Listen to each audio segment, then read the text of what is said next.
decades, that the mission of enhancing access to justice also requires a more collective effort.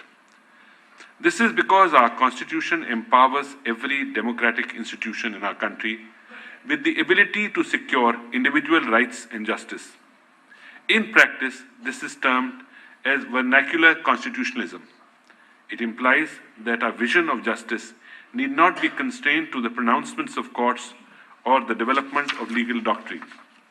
Instead, it can be a more continuous and decentralized exercise, which involves aspects of day-to-day governance, social movements, and deliberative democracy.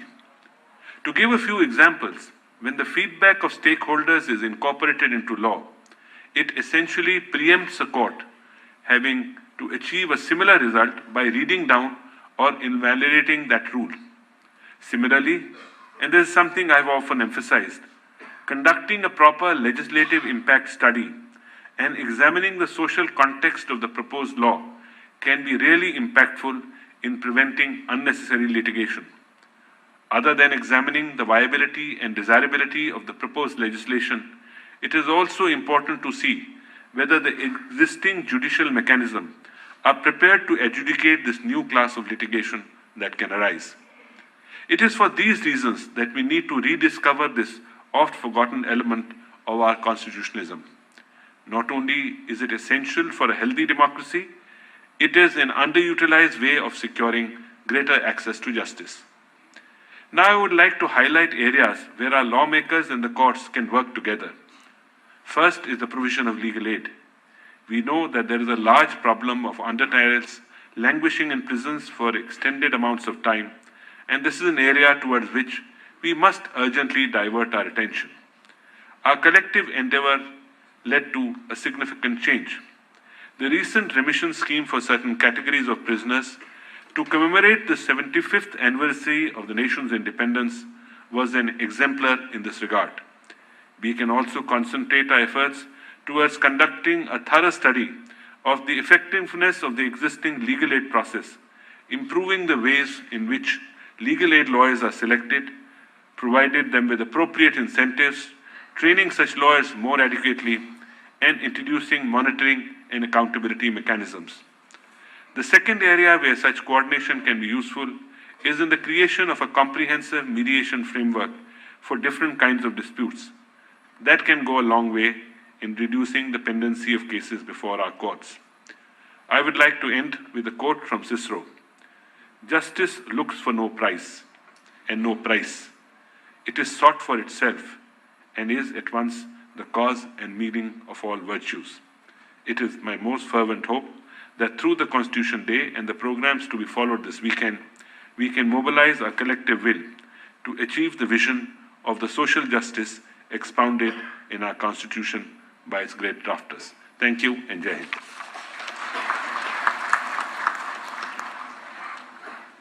Thank you, sir.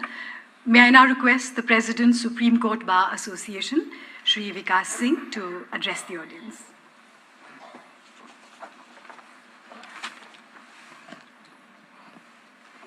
Honorable Prime Minister of India, Shri Narendra Modi ji, Honorable Chief Justice of India, Dr. Dhananjay Chandrachud, Honorable Justice Sanjay Krishan Kaul, Honorable Justice Abdul Nazir, Judges of the Honorable Supreme Court, Chief Justices of various High Courts present here today, Judges of various High Courts present here today, other dignitaries, my colleagues, ladies and gentlemen.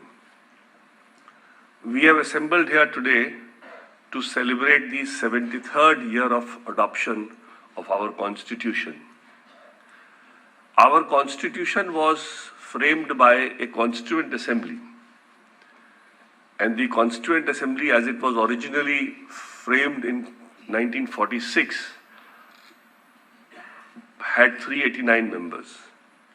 After partition, the number came down to 299. Out of this, 70 were nominated by the princely states, and the rest were elected by an indirect vote from the provincial assemblies. The members of the Constituent Assembly had deep vision, intellect, and caliber. And that is how, with a lot of deliberation, they could produce this magnificent document which we all see today. But unfortunately, what will happen in the years to come could never have been foreseen by the Constituent Assembly. There were certain imperfections in the Constitution.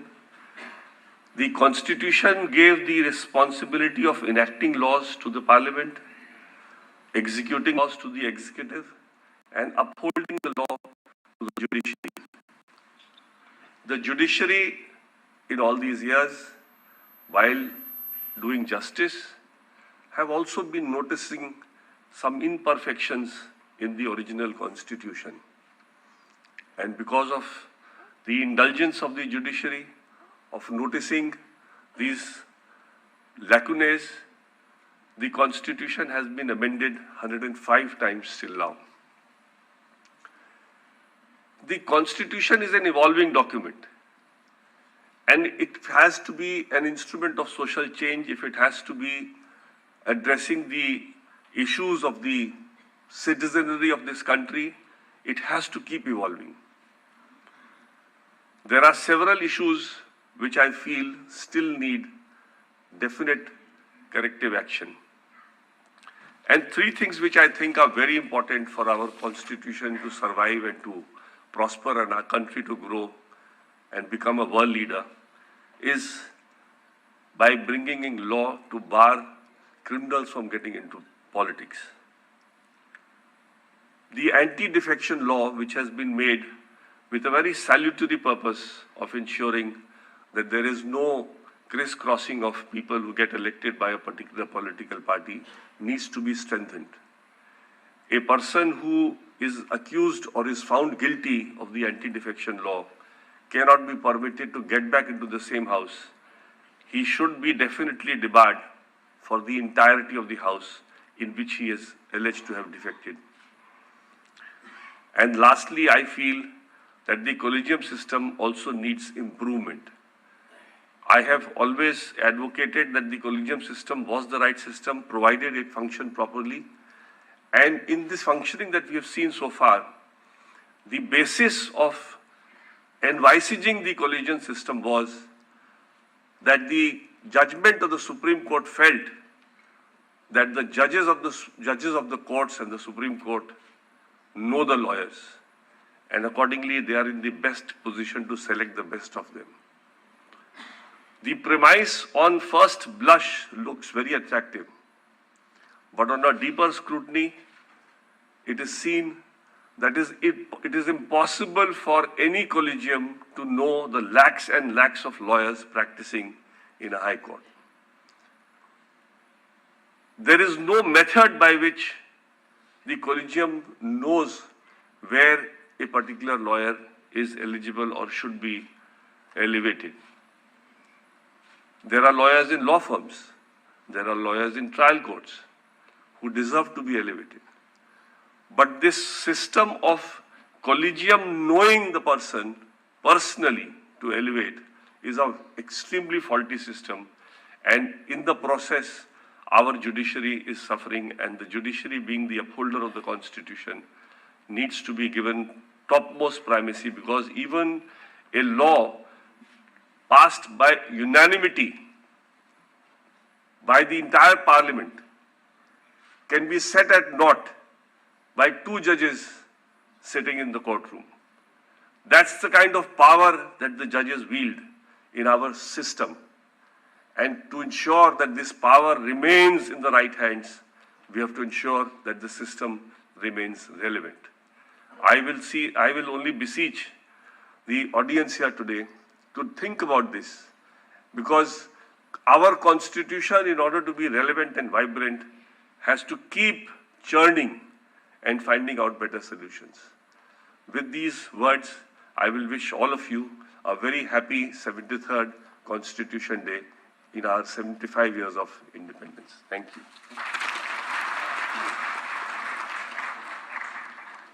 Thank you, sir. May I now call upon the Honorable Attorney General for India, Shri R. Venkataramani, to say a few words.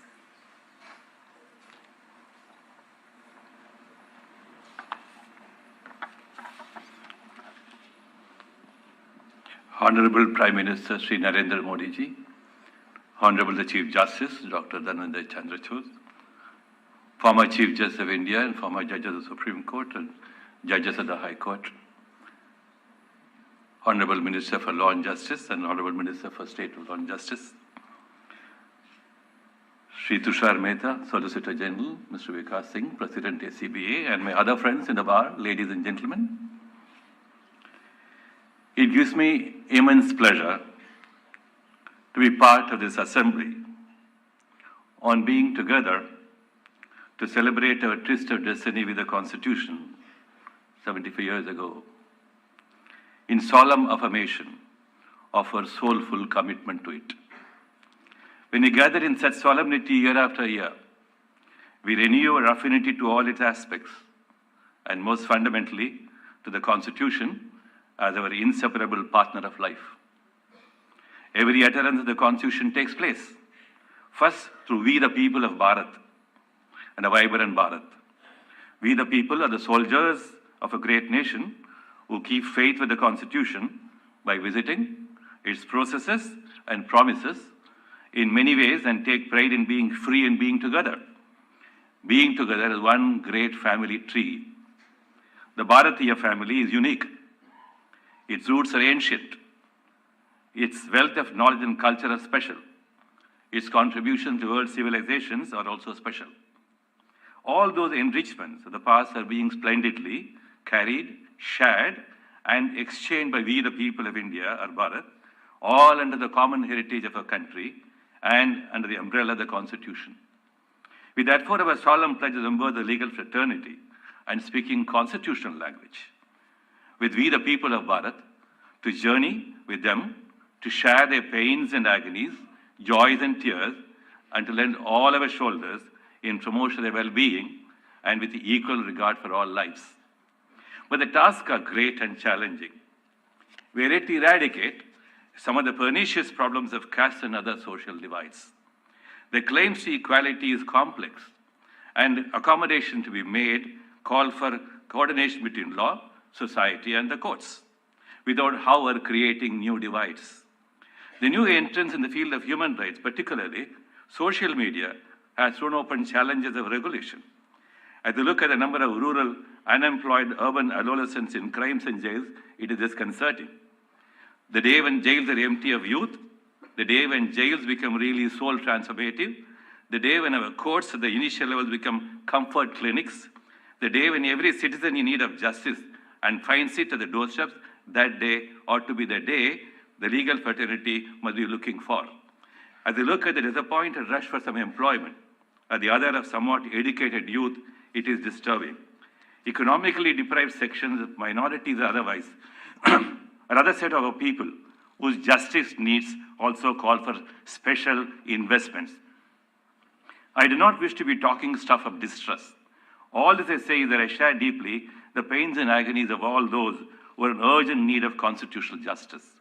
The new roads of constitutional justice for them have to be laid.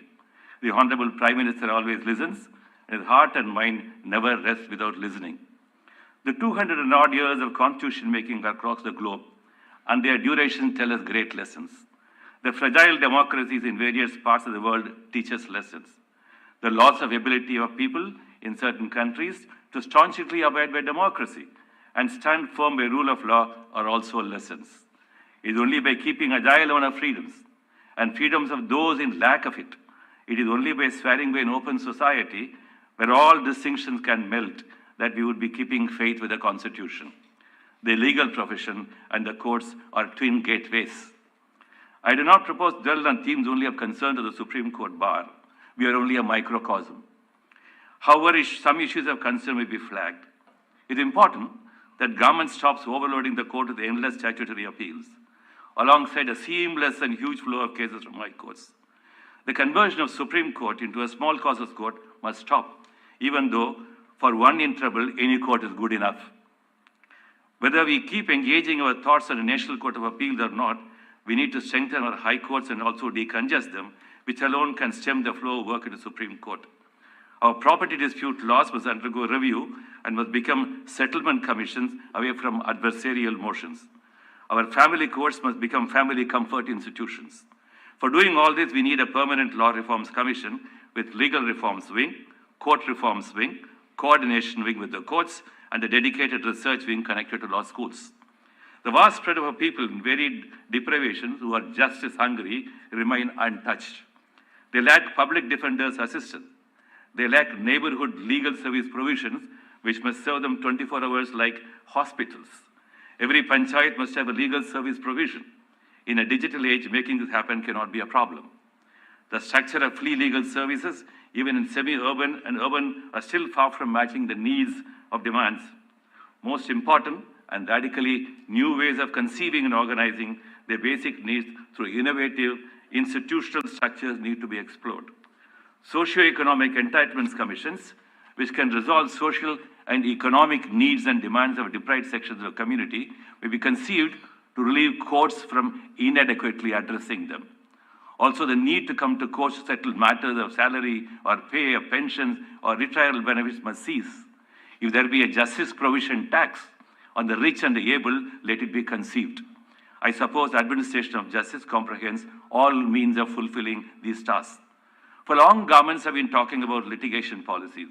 There is no reason why this policy cannot emerge. Every department must have a resolution wing with a competent and independent legal equipment to resolve fact-based issues.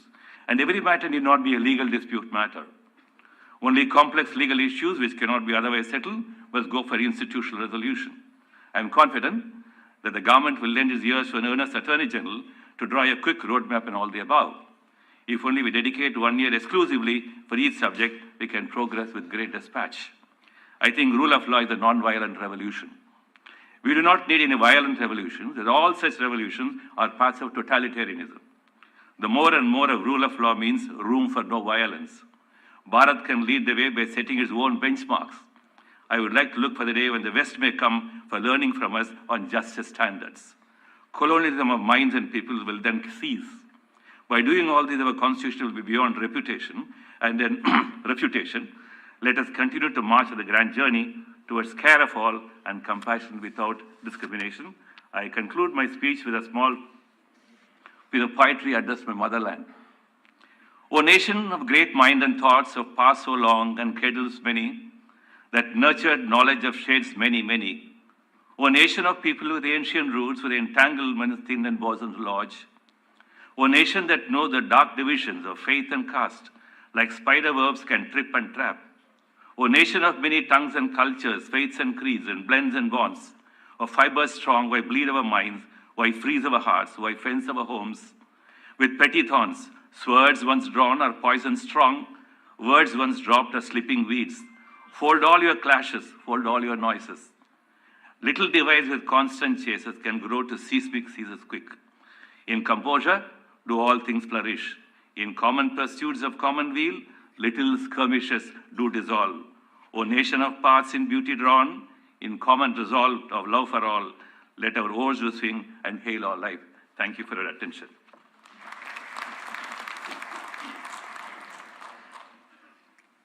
Thank you, sir.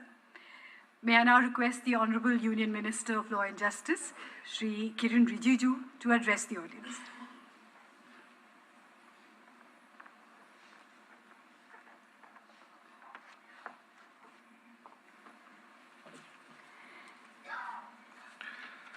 Honorable Prime Minister, Shri Narendra Modi ji, Honorable Chief Justice of India, Justice D.Y. Chandrachud, Honorable Supreme Court Judge, Justice Sanjay Kishan Kaul, Honorable Judge Supreme Court of India, Justice Abdul Nazir, Honorable Judges of the Supreme Court, Honorable former Chief Justice of India, my colleague S.P. Singh Baghel, the Honorable Chief Justices and the Judges of the High Courts, the Attorney General for India, Sri R. Venkat Ramani, Solicitor General Tushar Mehta, President Bar Council of Supreme Court Bar Association, Sri Vikas Singh, Chairman Bar Council of India, Sri Manan Kumar Mishra, senior officers of the Government of India, friends from media, ladies and gentlemen. It is my honor to address this very august gathering to celebrate the Constitution Day. Constitution Day, or commonly referred as Samvidhan Divas, is annually celebrated to mark the adoption of Indian Constitution by the Constituent Assembly in 1949, and also to remind us the significance of the historic day. Constitution is the bedrock upon which Indian nation stands and continues to achieve great heights every passing year. Today, this occasion gives me the opportunity to convey my gratitude towards the makers of the Constitution and also to promote and to reaffirm our constitutional values and reiterate the constitutional promise of justice, liberty, equality, and fraternity towards the citizens of this nation. It is also an occasion to remember with gratitude the struggles and the sacrifices of our founding fathers. The founding fathers placed immense responsibility on the coming generations of countrymen to take the country forward in the path of progress. It would be apt to recall the words of Baba Saheb, Dr. B.R. Ambedkar, when he cautioned us by saying, "Let us not forget that this independence has thrown on us great responsibilities. By independence, we have lost the excuse of blaming the British for anything going wrong. If hereafter things go wrong, we will have nobody to blame except ourselves." Justice is the foremost introductory vision and aspiration that the people of India have promised to give to themselves and its generations. The constitutional promise of equal justice is based on equal opportunity, and it is also a dream emanating from Article 39A. It is our constant endeavor to bring down barriers for accessing justice through integrating technology and other meaningful tools on making information accessible on a routine basis and in an easy to understand manner. In a country as large as ours, last mile delivery of justice remains critically challenged. New solutions have to be generated, integrated, and interoperated across various available legal platforms to actualize the last mile delivery of legal services. From courts to citizens, quick, simplified, and affordable access to justice should be the buzzword. To accelerate the movement of access to justice in India, the power of indigenous technology is being harnessed to mainstream legal aid and legal empowerment in the society. Now, seeking pre-litigation advice and consultation is a matter of doorstep delivery. It has been made possible through tele-law services wherein a citizen can connect via teleconferencing facilities with a dedicated pool of panel lawyers through downloading the tele-law mobile app or reaching to their near common service center within their villages. 25 lakh people have benefited from this service. In next 5 years, 1 crore plus citizens would be rendered with advice and consultation. To amplify the outreach of access to justice, legal literacy and legal awareness is being prioritized and made accessible in regional, local dialects using innovative techniques, both physical and virtual, of dissemination. To consolidate all these initiatives, Department of Justice has formulated a pan-India scheme on access to justice titled Designing Innovative Solutions for Holistic Access to Justice. In a vast country like India, where 65% of total population still lives in rural areas and where regional and local language is the medium of understanding, in most of the states, language becomes one of the perceived barriers in ensuring universal access to justice to the citizens of the country when legal material and legal terminology are not available in local language understandable by the common man. As it is, the Indian Constitution recognized 22 major languages of India in the 8th schedule of the Constitution. Honorable Prime Minister Modi ji on multiple occasions has highlighted the need to encourage local language in courts to increase the confidence of the common man of our country in judicial system and to make them feel connected to. In this context, I am happy to inform that under the aegis of the Ministry of Law and Justice, the Bar Council of India has constituted Bharatiya Bhasha Samiti, chaired by former Chief Justice of India, Honorable Justice S.A. Bobde. The committee, as a first step, is listing out words and phrases which are most commonly, frequently used in various branches of law, such as civil, criminal, and constitution, for developing a common core vocabulary close to all Indian languages for the purpose of translating legal material into regional languages. Such a common core vocabulary for all Indian languages will also help in translating legal material from one Indian language to another. By doing so, this will enable availability of law textbooks and judgments, orders in local languages to students pursuing legal education as well as administrators and litigants, etc. Further, this will also facilitate working of courts in local languages. Once the medium and mode of legal education starts using the regional languages, it would pave the way of creating a local language ecosystem under which the entire judicial system would operate. Towards this end, our legislative department of Ministry of Law and Justice has already prepared a glossary of 65,000 legal terms. We plan to digitize this glossary of 65,000 words and make them available to all public in searchable format for usage for all. Simultaneously, all efforts will be made to collect a legal glossaries already published in regional languages and to digitize it, and also to make it available to the public in a searchable format. Therefore, by selecting the best available translation tool and by using artificial intelligence technology, a mechanism for speedy, large-scale translation of legal terminology of Indian regional languages can be put in place to strengthen the ecosystem of local language. As part of Prime Minister's ambitious Digital India program, e-courts mission mode project will be a building block for paperless courts in future. This will ensure a transparent and speedy justice delivery system, an easier file storage and retrieval system, instantaneous access to voluminous records, thus increasing efficiency, making justice more accessible. I would like to give my sincere thanks to Honorable Prime Minister for making available adequate funds for e-courts mission mode project for creating the IT infrastructure in the courts. This has enabled the judiciary to function even during COVID period, wherein more than 2 crore virtual hearings have been held by the courts across India, making India a world leader in virtual hearings.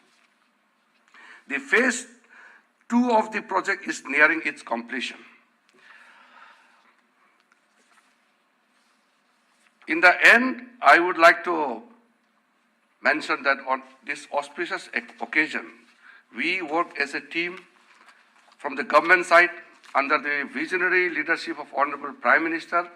We are doing everything possible to strengthen the Indian judicial system and also to have a very close, cordial relationship with the Indian judiciary.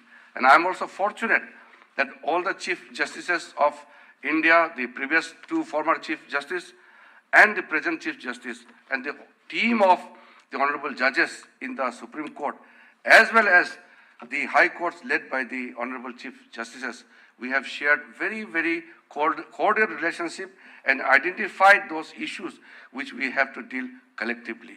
On this auspicious occasion of the Constitution Day, I once again thank all those participants who are here. With your guidance, your vision, and your active support, we will definitely make India the most vibrant democracy in the world. Thank you very much. Jai Hind.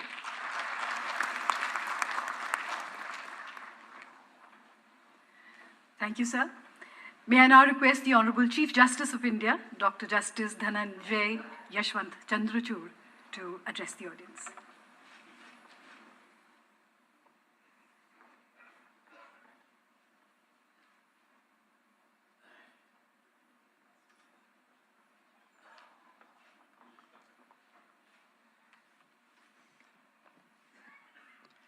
Namaskar. The Honorable Prime Minister of India, Shri Narendra Modi ji, the Union Minister for Law and Justice, Shri Kiran Rijiju, Minister of State, Shri S.P. Singh Baghel, my distinguished colleagues, Shri Justice Sanjay Kishan Kaul and Shri Justice Abdul Nazir, my brothers and sisters on the bench of the Supreme Court, Chief Justices of the High Courts, Judges of the High Courts, the Attorney General for India, Shri R. Venkatramani, Shri Tushar Mehta, Learned Solicitor General, the President of the Supreme Court Bar Association, Shri Vikas Singh, Shri Manan Kumar Mishra, Chairman Bar Council of India, our most valued guests who are in physical attendance, and citizens of India who have joined us virtually. I have pleasure in welcoming in our midst the Honorable Prime Minister of India. We are gathered here to celebrate the adoption of the Constitution of India, the foundational document of the world's largest democracy. Lawyers and judges spend their time and years unraveling the text of the Constitution. But the story of the Indian Constitution is not a story only of legal text and legal interpretation. It is a story of human struggles and sacrifices. It is a story of undoing injustice against the marginalized sections of our society, the women, the disabled, the Dalits, and members belonging to tribes and segments situated in far-flung areas of the country.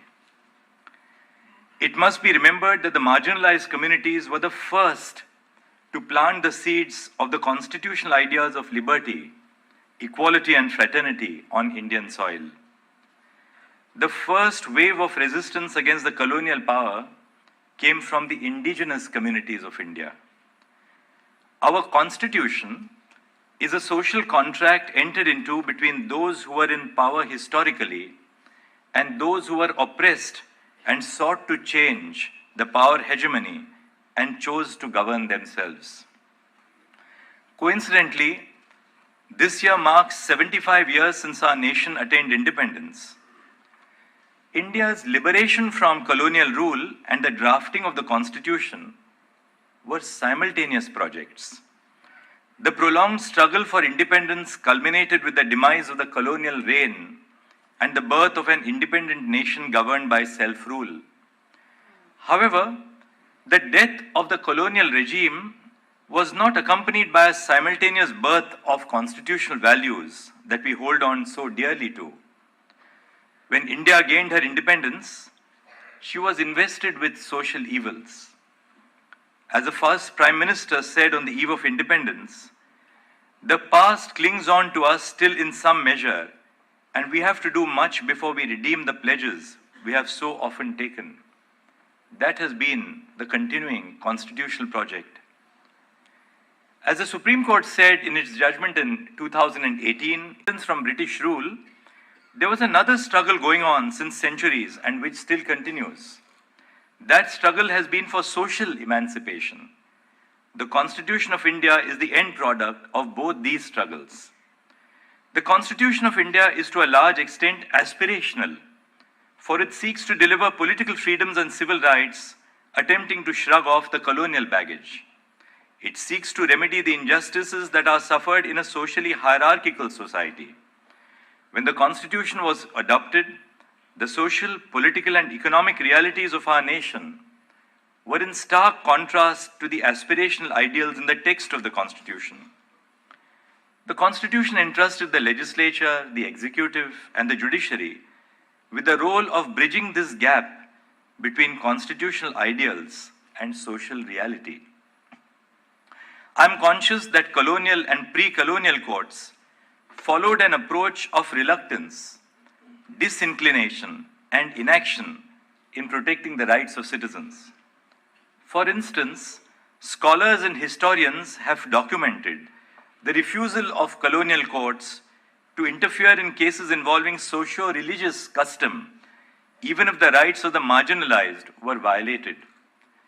With the birth of constitutional democracy, the culture of reluctance was replaced by a call for a dedicated judiciary to protect the rights of citizens. All judges across the courts in India, ranging from the district courts to the Supreme Court, must reflect upon the constitutional vision of securing justice, equality, and liberty. There is a need for us to introspect on our actions and decisions and to question our own prejudices and preconceptions. For until we open our minds to multiple views of persons with varied lived experiences, we would be lacking in our role as judges. An institution thrives with time only when it functions democratically. I believe that as the Chief Justice of India, it is my responsibility to collaborate and consult my sister and brother judges at the Supreme Court, the Chief Justice and the judges of the High Courts, members of the District Judiciary, and the stakeholders of the institution. It is crucial that we tap on the experience of the diverse section of people who are part of the judiciary.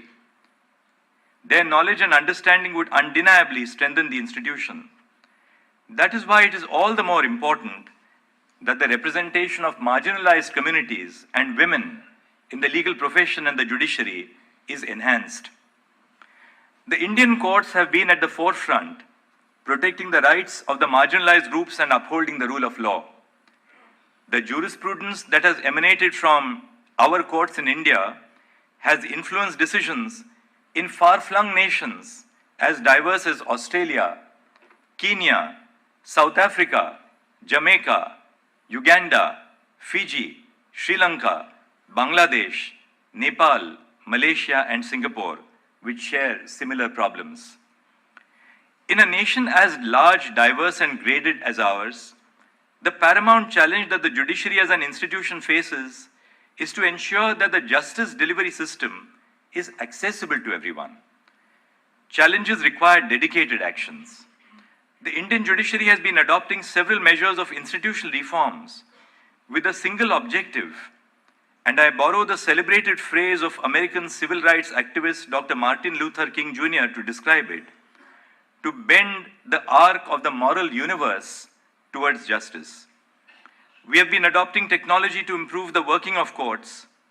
It is of supreme importance and necessity that the courts are remodeled to reach out to the people instead of the people reaching out to the courts in their quest for justice. To ensure that the courts reach out to the people, it is essential that the process of litigation is simplified and made citizen-centric. Though the judiciary's engagement with technology gained prevalence during the COVID-19 pandemic, we must not dismantle the infrastructure but build upon it. And I would earnestly request the Chief Justices of the High Courts to ensure that the technological infrastructure on which public funds have been spent is not dismantled but strengthened further. The Supreme Court now functions in a hybrid mode with both online and offline courts, which enable lawyers and parties in person to appear from different parts of the country. Though the Supreme Court is located on Tilak Marg, the Supreme Court is a Supreme Court for the entire nation. As the Chief Justice, I am attempting to adopt technology-based services in the listing of cases and court hearings so that institutional flaws such as delays in listing and hearing can be removed from our vocabularies. The E-Committee of the Supreme Court of India uses technology to make the justice delivery system more accessible and citizen-centric. The National Judicial Data Grid is a repository of 77 lakh judgments of the High Courts that are available to every citizen free of cost. Additionally, various citizen-centric services are employed to reach out to the people at the grassroots level. While technology has ably aided us in ensuring functionality of the judiciary during the pandemic, technology must be augmented with institutional reforms to resolve the chief issues of access to justice. The first interface of the people with the judicial system is the district judiciary. Today, the Honorable Prime Minister of India is present here to launch the e-initiatives, namely the virtual justice clocks, the Justice IS mobile application 2.0, digital courts, and S3 VAS websites of district courts. The virtual justice clock is a platform where information available through the National Judicial Data Grid is made available to the public. Virtual justice clocks for the District Judiciary of India are a real-time informative public dashboard which provide information in 3 levels, covering all the states, districts, and court establishments in India. The dashboard provides real-time status which is refreshed and updated every 15 minutes. The Justice Mobile App 2.0 is developed for the judges of the district courts in the country. The app is provided to judicial officers to monitor pendency and disposal of his or her court at the handset 24/7. Digital Courts is a green initiative of the Indian judiciary in the form of a desktop app that has been developed to make courts paperless or digital. It provides an easy-to-view case files documents while sitting at home. Judges can view all the case-related pleadings, charge sheets, court orders of both civil and criminal cases which aim at making the court paperless. And finally, the initiative's S3 VAS website. The acronym S3 VAS stands for Secure, Scalable, and Sugamya Website as a Service. Through the Digital Court and S3 VAS initiatives, the websites of district courts are being upgraded from the existing system to a platform which is secure, scalable, and accessible. Content published on the website is accessible so that even persons with disabilities, including visual disabilities, would be able to access the information using assistive technologies. These initiatives reflect upon the commitment of the Indian judiciary towards providing access to justice to our own citizens. Our endeavor is to enhance access to justice. This must not be understood in narrow terms of enriching the experience of those who are already in possession of access, but by reaching out to those groups and communities that are denied basic rights. Access to justice must be defined in the expression of upholding the faith and perception that the general public holds in the legal system. I can assure everyone that the initiatives launched today are a part of a larger technological and institutional advancement of the Indian judiciary to ensure that even the most disadvantaged communities in the country do not stumble while reaching out to justice. Before I conclude, I would like to emphasize on the relevance and constitutional values, not just to the judicial branch, but to all institutions and sections of the society. The evolution of a society can only ensue on the foundations of liberty, equality, and fraternity, the trinity of values highlighted by Dr. Babasaheb Ambedkar in his last address to the Constituent Assembly. Therefore, I appeal to the young minds to reflect on the social realities of India and work towards achieving fraternity by dedicating themselves to the cause of justice.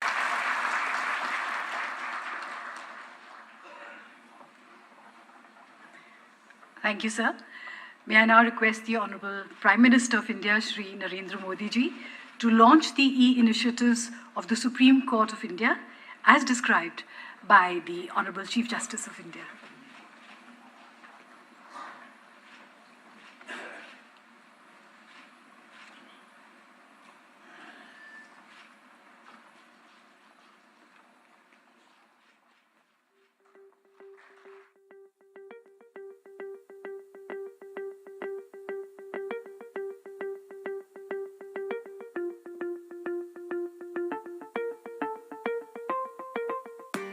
E-Courts is a mission mode project of the Government of India and implemented by E-Committee, Supreme Court of India.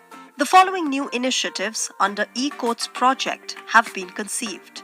Virtual Justice Clock, Justice Mobile App 2.0, Digital Court, S3 VAS websites. Virtual Justice Clock.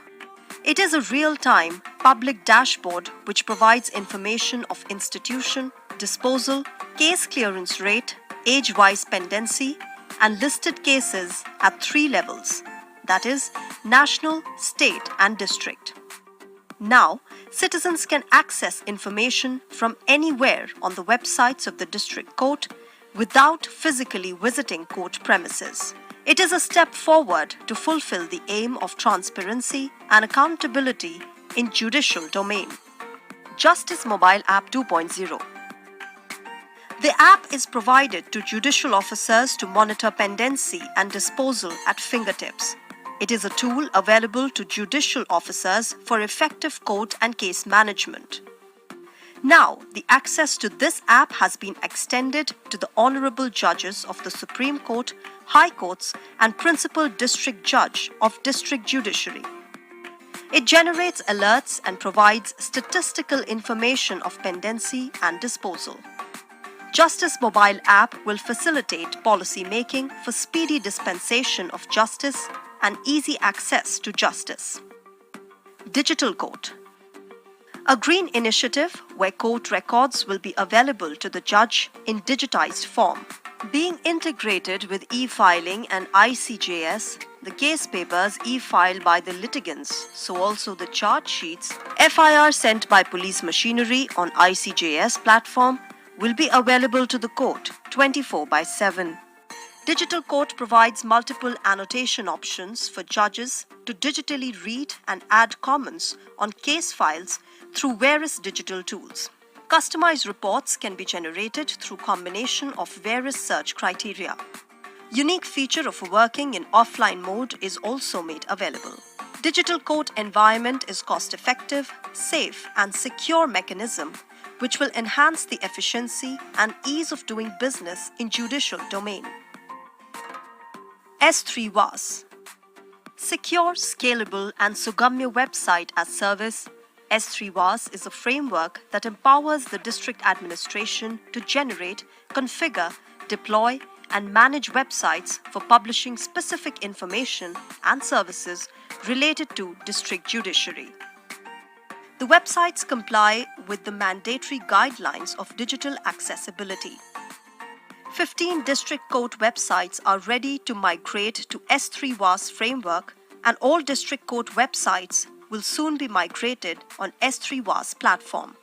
Let's join hands to build a futuristic judiciary to serve all.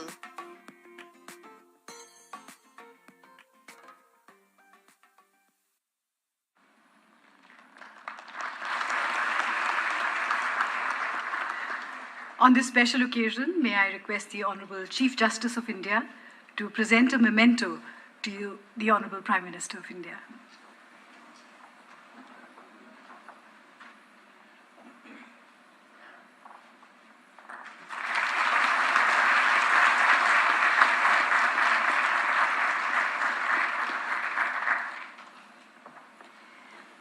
May I now request the Honorable Prime Minister of India, Shri Narendra Modi ji, to deliver the inaugural address.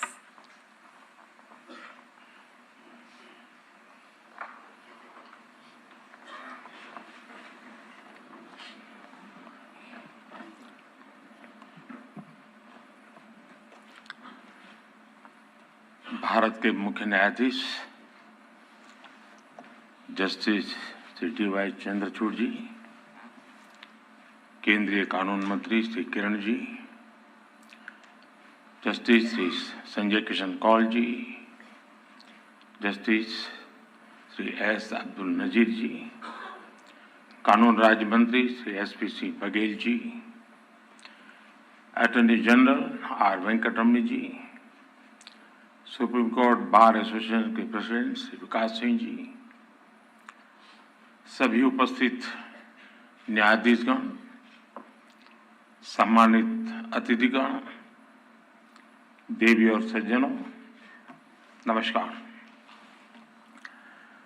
आप सभी को और सभी देशवासियों को संविधान दिवस की हार्दिक शुभकामनाएं। 1949 में ये आज का ही दिन था जब स्वतंत्र भारत ने अपने लिए एक नई भविष्य की नींव डाली थी। इस बार का संविधान दिवस इसलिए भी विशेष है क्योंकि भारत ने अपनी आजादी के 75 वर्ष पूरे किए हैं। हम सभी अमृत महोत्सव मना रहे हैं। मैं आधुनिक भारत का सपना देखने वाले बाबा साहब आम्बेडकर समेत संविधान सभा के सभी सदस्यों को, सभी संविधान निर्माताओं को आदरपूर्वक नमन करता हूं। बीते 7 दशकों में संविधान की विकास और विस्तार यात्रा में लेजिस्लेचर, जुडिशरी और एग्जीक्यूटिव के अनगिनत लोगों का भी योगदान रहा है। मैं इस अवसर पर देश की ओर से उन सब के प्रति कृतज्ञता व्यक्त करता हूं। साथियों, आज 26/11 मुंबई आतंकी हमले का दिन भी है। 14 वर्ष पहले जब भारत अपने संविधान और अपने नागरिकों के अधिकारों का पर्व मना रहा था, उसी दिन मानवता के दुश्मनों ने भारत पर सबसे बड़ा आतंकवादी हमला किया था। मुंबई आतंकी हमले में जिनकी मृत्यु हुई, मैं उन्हें अपनी श्रद्धांजलि अर्पित करता हूं। साथियों, आज की वैश्विक परिस्थितियों में पूरे विश्व की नजर भारत पर है। भारत के तेज विकास, भारत की तेजी से बढ़ती हुई अर्थव्यवस्था और भारत की मजबूत होती अंतर्राष्ट्रीय छवि के बीच दुनिया हमें बहुत उम्मीदों से देख रही है। एक ऐसा देश जिसके बारे में आशंका जताई जाती थी कि वो अपनी आजादी बरकरार नहीं रख पाएगा, जिसके बारे में कहा जाता था वो बिखर जाएगा, आज पूरे सामर्थ्य से अपनी सभी विविधताओं पर गर्व करते हुए यह देश आगे बढ़ रहा है। और इन सब के पीछे हमारी सबसे बड़ी ताकत हमारा संविधान है। हमारे संविधान के प्रेम्बल की शुरुआत में जो वी द पीपल लिखा है, ये सिर्फ 3 शब्द नहीं है। वी द पीपल एक आह्वान है, एक प्रतिज्ञा है, एक विश्वास है। संविधान में लिखी ये भावना उस भारत की मूल भावना है जो दुनिया में लोकतंत्र की जननी रहा है, मदर ऑफ डेमोक्रेसी रहा है। यही भावना हमें वैशाली के गणराज्य में भी दिखती है, वेद की ऋचाओं में भी दिखती है। महाभारत में भी कहा गया है, लोकरंजनम एव अत्र राज्ञाः धर्मः सनातनः सत्यस्य रक्षणं चैव व्यवहारस्य चार्जवम्।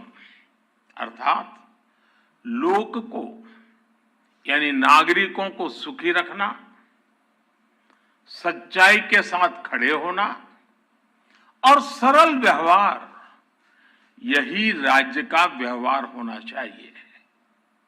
आधुनिक संदर्भ में भारत के संविधान ने देश की इन सभी सांस्कृतिक और नैतिक भावनाओं को समाहित किया हुआ है। मुझे संतोष है कि आज देश मदर ऑफ डेमोक्रेसी के रूप में अपने इन प्राचीन आदर्शों को और संविधान की भावना को लगातार मजबूत कर रहा है। प्रो पीपल पॉलिसीज की ताकत से आज देश और देश का गरीब, देश की माताएं बहनें, उनका सशक्तिकरण हो रहा है। सामान्य मानवीय के लिए आज कानूनों को सरल बनाया जा रहा है। टाइमली जस्टिस के लिए हमारी जुडिशरी भी लगातार कई सार्थक कदम उठा रही है। आज भी सुप्रीम कोर्ट द्वारा शुरू किए गए ई इनिशिएटिव्स को लॉन्च करने का अवसर मुझे मिला है।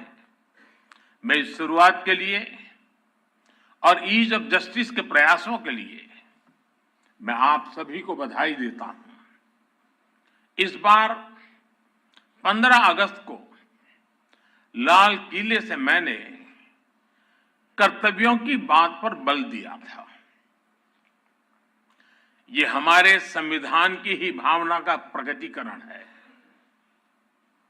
महात्मा गांधी कहते थे कि हमारे अधिकार हमारे वो कर्तव्य हैं जिन्हें हम सच्ची इंटीग्रिटी और डेडिकेशन के साथ पूरा करते हैं। आज अमृतकाल में जब हम आजादी के 75 वर्ष पूर्ण करके अगले 25 वर्षों की यात्रा शुरू कर रहे हैं, तो संविधान का ये मंत्र देश के लिए एक संकल्प बन रहा है। आजादी का यह अमृतकाल देश के लिए कर्तव्य काल है। चाहे व्यक्ति हो या संस्थाएं, हमारे दायित्व ही आज हमारी पहली प्राथमिकता है। अपने कर्तव्य पथ पर चलते हुए ही हम देश को विकास की नई ऊंचाई पर ले जा सकते हैं। आज भारत के सामने नित नए अवसर बन रहे हैं।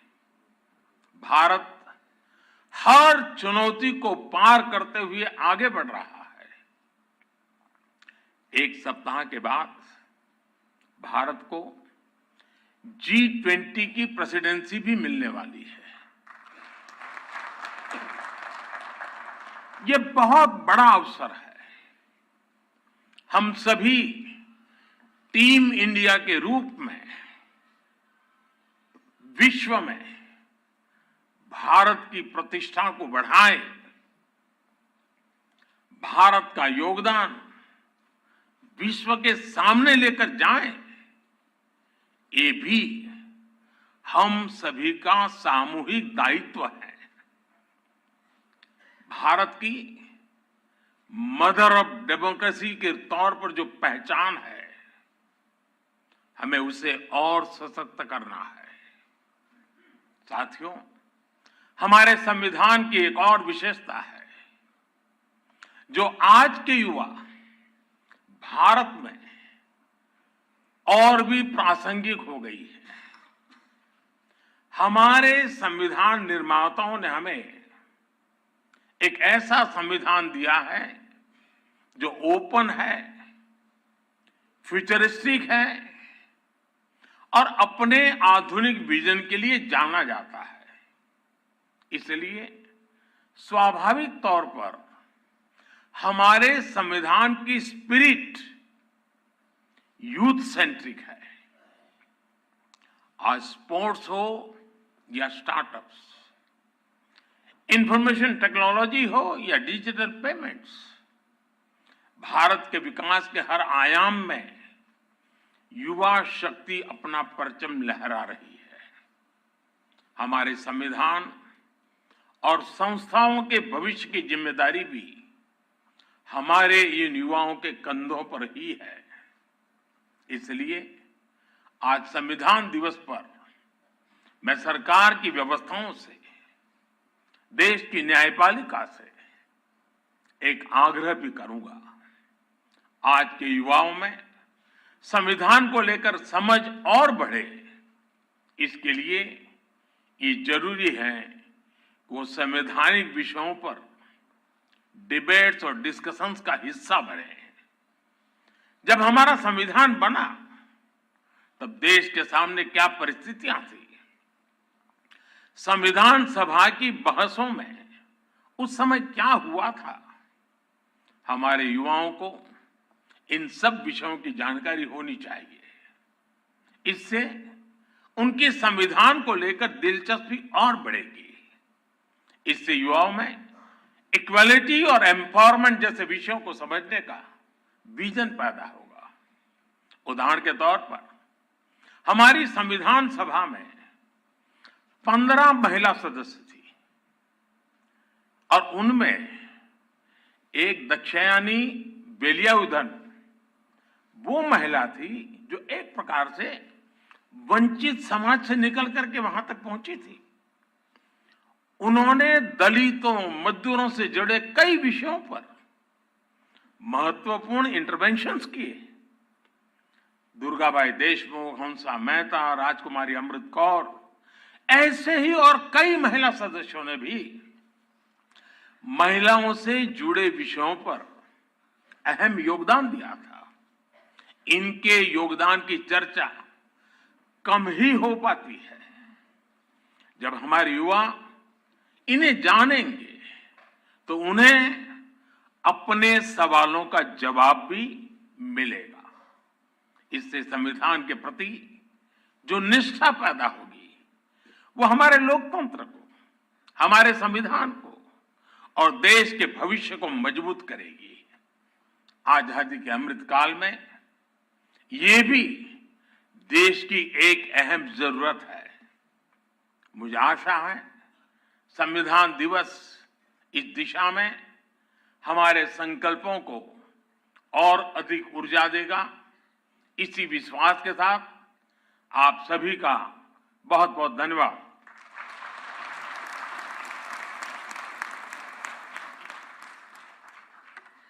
धन्यवाद माननीय प्रधानमंत्री जी। May I now request the Honorable Shri Justice S. Abdul Nazir, Judge, Supreme Court of India, to propose a vote of thanks.